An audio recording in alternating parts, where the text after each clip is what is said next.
जायसी व पद्मावत के संदर्भ में विद्वानों के मत। नागमती वियोग खंड हिंदी साहित्य का अनुपम निधि है। आचार्य शुक्ल। कबीर ने केवल भिन्न प्रतीत होती हुई परोक्ष सत्ता की एकता का अभ्यास दिया था।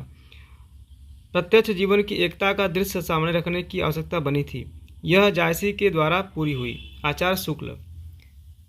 एक प्रबंध के भीतर शुद्ध भाव के स्वरूप का ऐसा उत्कर्ष पार्थिव प्रतिबंधों से परे होकर आध्यात्मिक क्षेत्र में दिखाई पड़े, जायसी का यही लक्ष्य है। आचार्य शुक्ल। पद्मावत में प्रेम की जो योजना की गई है उसमें जहाँ शरीर पक्ष की अवमानना कर सूक्ष्मता की ओर कवि की लेखनी चल देती है, वहाँ ऐसा प्रतीत होने लगता है मानो कवि हमें आध्यात्मिक प्रेम की झांकियाँ दे रहा है। कमल कुलश्रेष्ठ का कथन है ये। जायसी ने अपने पद्मावती की कथा में आध्यात्मिक अभिव्यंजना रखी है। उनकी सारी कथा में पीछे सूफी विद्वानों की रूपरेखा है। यह कथन है रामकुमार वर्मा का। पद्मावत हिंदी में अपने ढंग की अकेली ट्रेजिक कृति है, पर सुखांत और दुखांत का यह मेल महाकाव्य को एक दर्जा ऊंचा उठा देता है।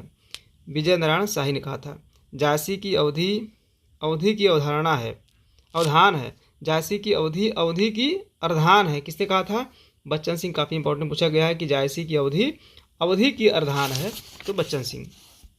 नोट क्या है भाई? शुक्ल ने रत्नसेन पद्मावती को क्रमशः आत्मा व परमात्मा का प्रतीक माना है। पद्मावती व रत्नसेन के प्रेम को प्रेम न कहकर रूप लोभ की संज्ञा दी। किसने दी? आचार्य शुक्ल ने दी। और देखिए अगला है अखरावट।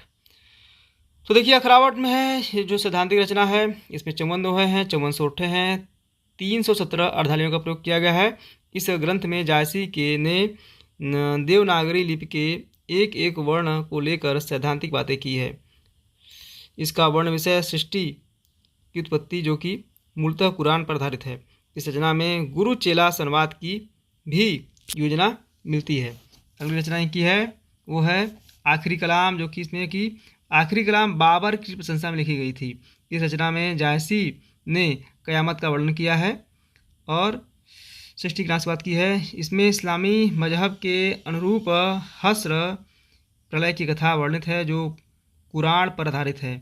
जायसी के इस ग्रंथ में भूकंप, सूर्य ग्रहण, चंद्र ग्रहण का वर्णन भी मिलता है।